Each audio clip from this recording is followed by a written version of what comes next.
दोस्तों फिर से स्वागत है आपका नई वीडियो के साथ। एक समय की बात है, एक बार एक प्रोफेसर क्लासरूम में प्रवेश करता है और सभी विद्यार्थियों से कहता है, बच्चों आज आप लोगों का सरप्राइज़ टेस्ट है।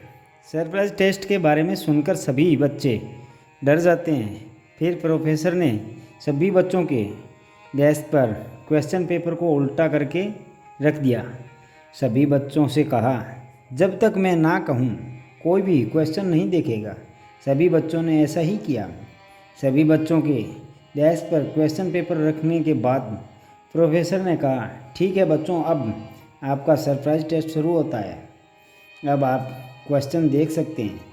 जब सभी बच्चों ने अपना अपना क्वेश्चन पेपर देखा तो सब हैरान हो गए, क्योंकि वहाँ कोई क्वेश्चन नहीं था।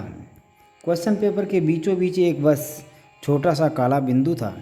बच्चों को कुछ समझ नहीं आया तो उन्होंने प्रोफेसर से पूछा, सर क्वेश्चन पेपर में कोई भी क्वेश्चन नहीं है, बस छोटा सा काला बिंदु है, इसका क्या मतलब है?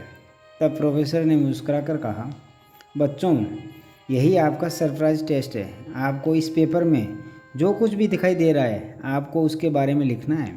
सभी बच्चे कंफ्यूज थे और क्वेश्चन पेपर को बड़े ध्यान से देख रहे थे। उन्हें समझ नहीं आ रहा था कि क्या लिखें, लेकिन फिर भी सभी बच्चों ने अपने अपने नज़रिए से उन्हें जो कुछ भी दिखाई दिया उन्होंने उसे आंसर शीट पर लिखा। ख़त्म होने पर प्रोफेसर ने सभी के आंसर शीट ली और बारी बारी से सभी के जवाब पढ़ने लगे। प्रोफेसर ने पाया कि सभी ने उस छोटे से काले बिंदु के बारे में ही लिखा था। तब प्रोफेसर ने कहा, बच्चों आप सब इस टेस्ट में फेल हो गए हो। यह सुनकर सभी बच्चे हैरान हो गए और बड़े आश्चर्य से प्रोफेसर से की तरफ देख रहे थे। प्रोफेसर ने कहा, क्योंकि बच्चों ये एक पॉजिटिव थिंकिंग का टेस्ट था। आप सभी लोगों के पास एक बड़ा सा पेपर था जिसके बीचों बीच एक छोटी ही काली बिंदु थी। सफ़ेद भाग के ऊपर किसी का ध्यान नहीं गया। सभी का ध्यान उस छोटे से काले बिंदु के ऊपर ही था और सभी ने उस काले बिंदु के बारे में ही लिखा है। बच्चों ठीक यही चीज़ हम अपने जीवन में भी करते हैं। हमारा जीवन भी इसी सरप्राइज टेस्ट के कागज़ की तरह है, जिसमें हमारा फोकस केवल उस छोटे से काले बिंदु पर अर्थात जीवन के परेशानियों और असफलताओं पर होता है।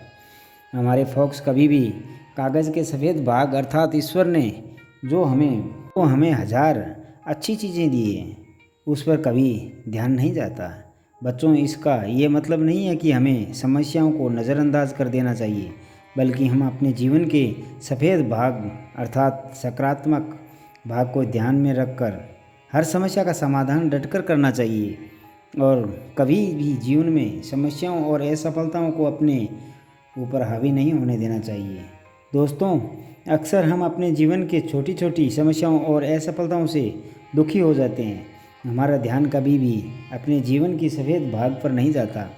जैसे हमारे पास एक स्वस्थ शरीर है, जबकि पूरी दुनिया में 100 में से 15 लोग अपाहिज पैदा होते हैं। आपके पास परवाह करने वाले माता पिता हैं, जबकि पूरी दुनिया में 100 में से 8 लोग अनाथ होते हैं। अपने घर में सुरक्षित हैं, जबकि दुनिया के कई हिस्सों में युद्ध चल रहा है। लाखों लोग मारे जा रहे हैं, लाखों लोग बेघर हैं, भूख है। आपकी स्थिति उन लोगों से लाख गुना बेहतर है। इसलिए छोटी मोटी परेशानियों से दुखी होना छोड़ उनका डटकर सामना करो और ईश्वर ने जो आपको दिया है उसके लिए हमेशा ईश्वर का धन्यवाद करो। कृपया इसी कहानी को अपने बच्चों और दोस्तों के साथ अवश्य शेयर करें। आपको सकारात्मक बनाए रखने की मेरी इस कोशिश को सफल बनाएं। दोस्तों मिलते हैं अगले वीडियो में, तब तक अपना ख्याल रखें, मुस्कुराते रहे। धन्यवाद।